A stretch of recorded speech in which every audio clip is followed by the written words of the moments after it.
Right, so when you've started one war and one genocide, bombed half the Middle East besides, and still can't win any of it, whilst having lost every ounce of goodwill you ever had around the world, maybe the problem isn't your supposed enemies, perhaps it's your own delusions. Perhaps it's you. Israel's war machine, long touted as invincible, is now sputtering against an Iranian opponent it provoked and underestimated because it isn't invincible. It's simply US-backed, isn't it?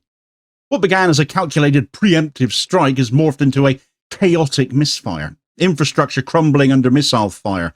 Global shipping giants now pulling out from trading with you. And even Israel's own war chiefs warning the public to brace for the long haul. Meanwhile, Netanyahu isn't just fighting a war abroad, he's fighting reality at home, cracking down on journalists and branding anyone who speaks the truth a traitor. Not just a war, it's a slow-motion collapse of credibility and of Israeli society as Israelis know it. Not that many of them are actually Israeli, having opted to now go home instead of living in somebody else's house. The louder the war drums beat, the more the world is seeing right through the racket. Right, so the grand narrative of unchallenged Israeli strength has begun to unravel. Israel's military campaign against Iran, a war initiated by Benjamin Netanyahu and carried forward eagerly by his horrendously hard-right and hawkish coalition government, is now visibly blowing up in their faces. Military shortages, infrastructural collapse, international hesitancy, and an escalating crackdown on civil liberties have combined to erode both internal confidence in the Israeli government and external support from without. And that's before you even get to what Iran is doing to them. At the heart of this deteriorating situation lies the same force that has defined Israeli policy for decades, an aggressive, militarized obsession with domination backed by Western complicity, combined with a more than adequate sprinkling of paranoia. Now the cracks are too wide to paper over anymore. From the outset, Netanyahu sold this conflict as a defensive necessity, warning of Iran's supposed nuclear ambitions and framing the campaign as a preemptive strike to protect Israeli civilians. To take out Iran's nuclear facilities. They might be hours from a nuclear weapon now, you see, after 30 years of Netanyahu having been saying exactly the same thing over and over. It's weeks, it's months, it's days, it's hours, it's minutes. Oh my God, they've got one already. No, he hasn't gone that far yet. But yet the reality, of course, tells another story. This war has not only failed to halt Iran's resilience, but has come at the exorbitant financial, military and diplomatic cost that it has to Israel. What's more is exposing to the world that Israel is not the impregnable power it claims to be, and that Netanyahu's messianic militarism has turned into an unprecedented liability instead. Not just for Israel, but other governments who support them as well. Complicity, you see.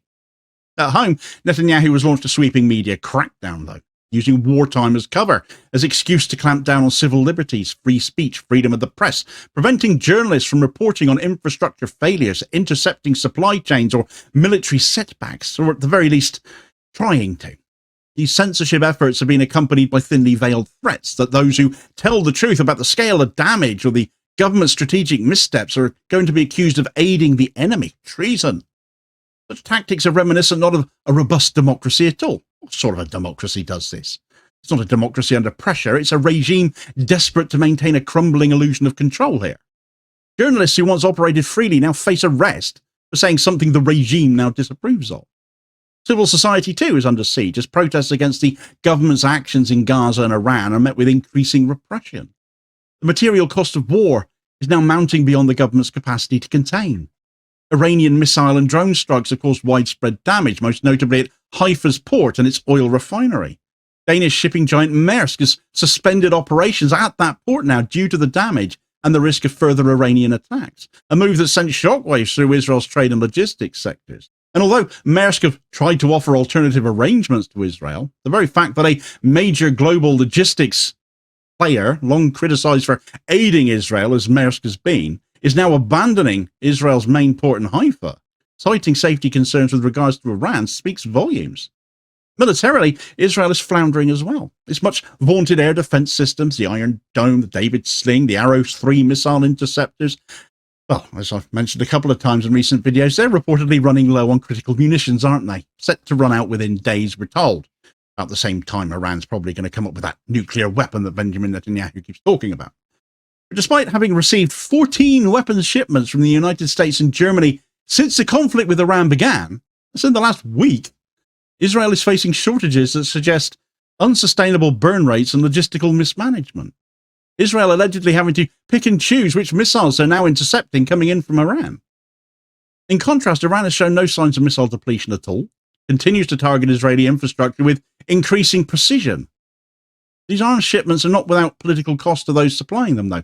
The United States and Germany, who have supplied all of these most recent shipments, all 14 of them, by supplying weapons to a country engaged in an unprovoked and arguably illegal military campaign, have made themselves complicit in its conduct.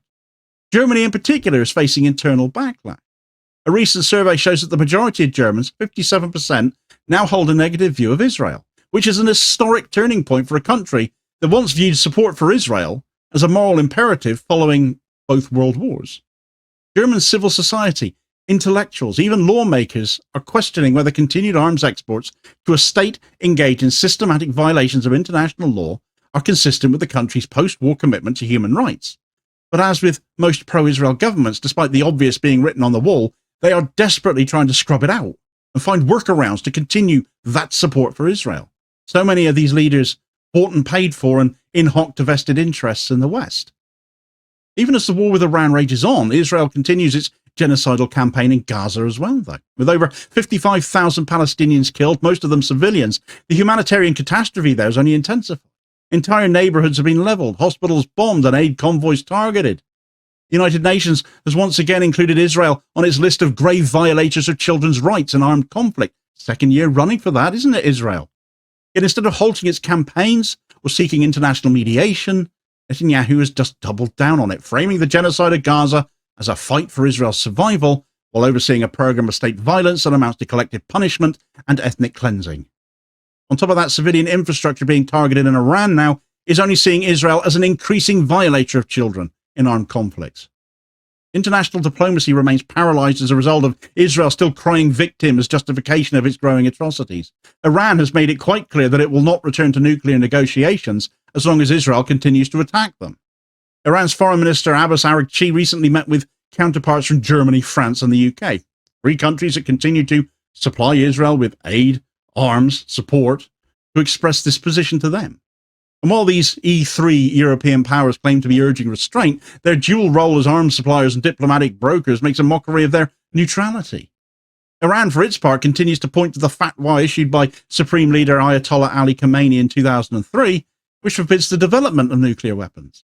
This fatwa is something that has been corroborated by the International Atomic Energy Agency's findings and US intelligence assessments that there is no nuclear weapon being developed in Iran, and yet they are routinely dismissed by Israel and pro-Israel Western leaders who continue to push the narrative of an imminent Iranian nuclear threat, just reiterating Benjamin Netanyahu's 30 years narrative.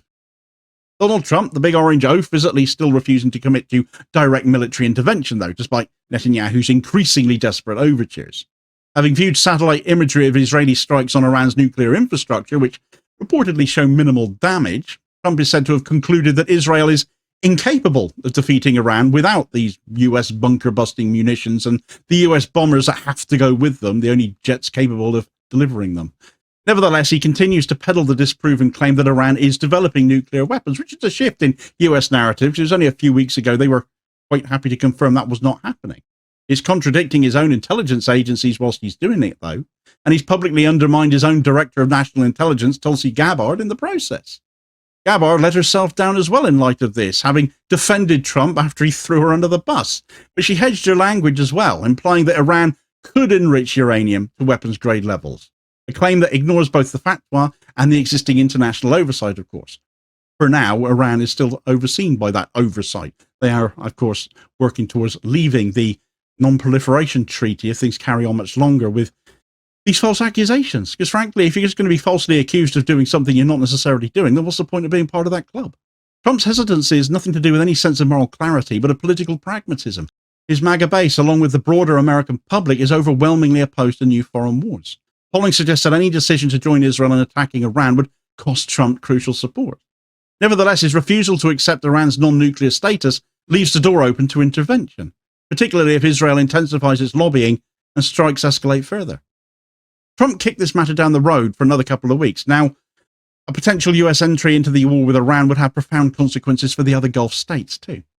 Hosting numerous US bases as they do, countries like Qatar, Bahrain, the UAE, they would become immediate targets for Iranian retaliation. should they allow the US to operate from said bases. These states would face an existential dilemma, therefore: continue to host American forces and risk domestic unrest and military strikes upon them, or expel them and strain their strategic partnerships. Either choice would fundamentally reshape the security architecture and the political alliances of the Middle East, though. The UK, under Keir Starmer's leadership, is almost certain to back the United States should it enter the conflict. There's no way you could hold Starmer back from joining this jolly. He's desperate to become a war leader. British bases such as RAF Akrotiri in Cyprus or Diego Garcia in the Indian Ocean could be used to launch strikes against Iran. This would represent a dangerous escalation and signal Britain's willingness to once again act as Washington's lapdog in a war of aggression with catastrophic regional and possibly global consequences, and would be us here in the UK engaging in another war we've no business in, learning nothing of the lessons of Iraq, and indeed would have wider global implications as a consequence.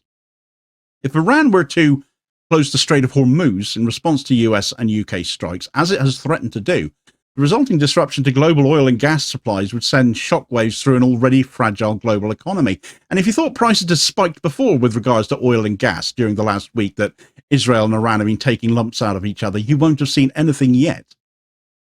This war is illegal. Under international law, it has no basis. Israel's attack on Iran constitutes a violation of the UN Charter, which prohibits the use of force except in self-defense or with Security Council authorization. Neither condition has been met by Israel. Moreover, the scale of civilian harm, the assassination of nuclear scientists, and the targeting of civilian infrastructure all constitute grave breaches of the Geneva Conventions. Israel should be facing international sanctions, arms embargoes, and further International Criminal Court indictments with relation to Palestine. Iran, like Israel, are not Rome Statute members, so the ICC can't get involved in that aspect. Instead, it is emboldened by the silence and complicity of its allies. And regardless of ongoing Western inaction right now, the situation is deteriorating further. In the last 24 hours alone, Israel has struck Tehran's Organization of Defensive Innovation and Research, as well as surface-to-air missile batteries in western Iran. Defense Minister Israel Katz openly stated that the military has been instructed to intensify attacks on symbols of the regime and mechanisms of oppression, signaling a pivot away from nuclear deterrence towards a campaign of regime destabilization, regime change. Another Israeli drone strike has reportedly targeted another nuclear scientist, suggesting that the extrajudicial assassinations that Israel started this with still remain a central tool in their strategy. What we're witnessing is not the defensive war Israel claims, but a long-planned campaign of militarized regime change cloaked in the language of security. Its consequences are severe and global. Civilian suffering in Gaza and Iran is intensifying. International law is being eroded as it doesn't get defended. The risk of a regional conflagration involving the US, UK, and other Gulf states is increasing by the day. And all of this is being waged by a state that faces no accountability from anyone, save right from Iran militarily. If there's any hope for justice, it lies not in the empty promises of diplomatic back channels, but in public mobilization. Citizens across the US, the UK, Germany, and beyond must demand an end to the arms sales, an immediate ceasefire, and international accountability for war crimes. The time has come to stop treating Israel as above the law. The world cannot afford the consequences of continued appeasement. It is time to act, not just for Gaza or for Iran, but the very future of international order. Speaking of, as missiles rain down on Tel Aviv, Benjamin Netanyahu's 30-year dream of crushing Iran has grown into an even greater nightmare for him, given recent Iranian responses. So get all the details of that story here, your recommended next watch. Please do also hit like, share, and subscribe if you haven't done so already, so as to ensure you don't miss out on all new daily content, sort of spreading the word and helping to support the channel at the very same time, which is very much appreciated. Holding power to account for ordinary working class people, and I'll hopefully catch you on the next video. Cheers, folks.